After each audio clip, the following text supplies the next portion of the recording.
Thank you, Mr. Chairman. Good morning, General. Good morning, Deanie.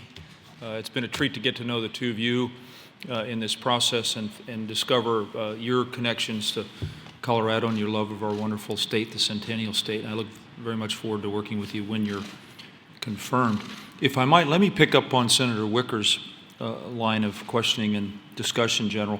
I had a chance to ride in yesterday from the airport with former Senator Hart, who's well known for his strategic thinking, along with a lot of other retired senators in both parties and, of course, retired military officers.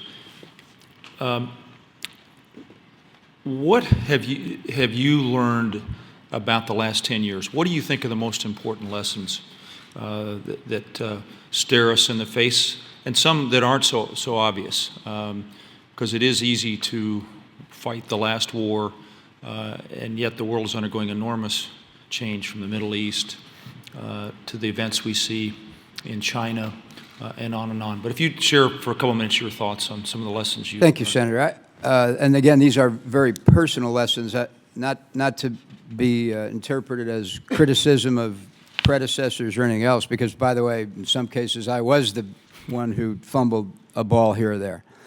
I think that one of the lessons of the last 10 years of war ought to be that we can't look at issues through a soda straw in isolation. They don't exist that way. So I would, looking back on it, at least my own personal view about Iraq in 2003 was that Iraq had a particular problem, and it was a regime that was destabilizing in the region, and that we should take action. It was my recommendation that we should take action to change the dynamic inside of Iraq, and that the region itself would become more stable. I'm not sure it turned out that way. I mean, it probably is, but it didn't happen exactly as we intended it, and that's because I don't think we understood.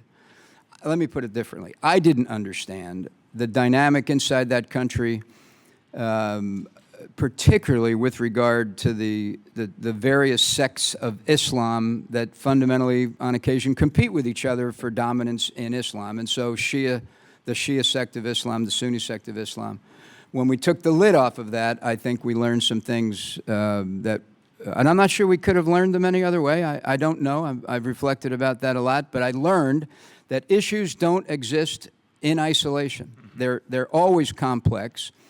And I've been scarred by rereading a quote from Einstein, who said, if you have an hour to save the world, spend 55 minutes of it understanding the problem and 5 minutes of it trying to solve it.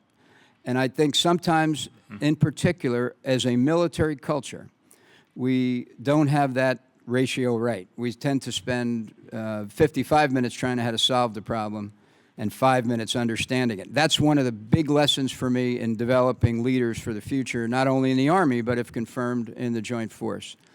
Another one is the degree to which military operations in particular, but probably all of them, have been decentralized. You know, you'll hear it called various things: decentralized, distributed operations, empowering the edge. Whatever we call it, we have pushed enormous capability, responsibility, and authority to the edge, to captains and sergeants of all services. And yet our leader development paradigms really haven't changed very much. They are beginning to change, but I think that second lesson on the enormous responsibility that we put on our subordinate shoulders has to be followed with a change in the way we prepare them to accept that responsibility. I think those would be the two big lessons for me. Thank you for sharing those. I look forward to hearing more of your insights. And you're right. We ask particularly personnel on the front lines now to be educators, be diplomats, be aware of civil affairs, cultural and historical trends, and on and on and on. And every single soldier, Marine, airman, and sailor present the face of America. So I look forward to working with you, and what I see as an opportunity.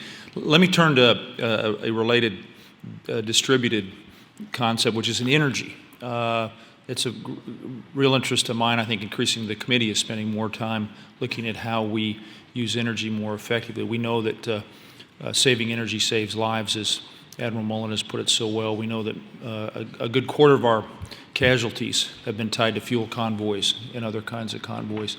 How do we help you develop a strategy where we have more fight with less fuel? Share your thoughts on energy with the committee. First of all, I agree with you, Senator. I mean, and we have, and again, I'm at a bit of a disadvantage in this regard, speaking just about the Army now, but that's what I've been working. And as you know, we've got some energy goals that both the Department of Defense have established, but that we've established for ourselves as well. In the two broad areas of kind of institutional energy, that's how we manage our post camps and stations. We've got 6, maybe more, prototype installations that we want to achieve a net zero energy status. One of them happens to be in your state. And so we're moving along to try to see how we can improve our standing vis-a-vis institutional energy. The other one is operational energy. That's really the one you're speaking to most clearly, with how do we keep soldiers off the road and supply convoys, because we've become more energy efficient. And every one of our recent acquisitions, and certainly every one going forward for vehicles or other equipment that have an energy demand, are always done with a key systems attribute, is the term, related to energy. So some energy savings must be. Ground combat vehicle has an energy target for its design. But that's sort of the upper end of it. The lower end of it is batteries. I'll give you one vignette that might fascinate you. In pushing responsibility to the edge, we've pushed all kinds of emitters. I'll just call them emitters, but it could be a Blue Force tracker, it could be a data collector, it could be a full streaming video, it could be a set of optics, a night vision device, whatever it is, but they all have a power demand. In so doing, we see the benefit to the soldier, and it makes them more capable. But we often don't see what it does in the aggregate to their ability to carry the batteries. So an infantry platoon today, for a 72-hour mission, has to carry 400 pounds of batteries. Now, what they do, of course, is they don't carry them. You can follow them, in some cases like breadcrumbs, through the Hindu Kush. We've got to get better at that and figure out what is the energy requirement, how do you deliver it at a lighter load in a more efficient manner so that the soldier both becomes more capable and we don't overburden them. And I can just assure you we are actively pursuing this, and I think it has implications across the Joint Force as well. I agree. And when we find some of these breakthrough applications for batteries, there'll also be utility in the civilian sector as well, and I forecast that the military will lead us more broadly to more energy self-reliance. And I'll end on this note, my time's expired. I think you're well aware of the couple of Marine Corps XFOBs that are now being utilized, and in the end they're actually creating an environment that is much more than experimental. Those environments, from what I'm learning, are more secure. They have a smaller footprint, noise-wise, light-wise, energy-wise, and therefore the mission is more easily performed. So I look forward to working with you on this. Thank you.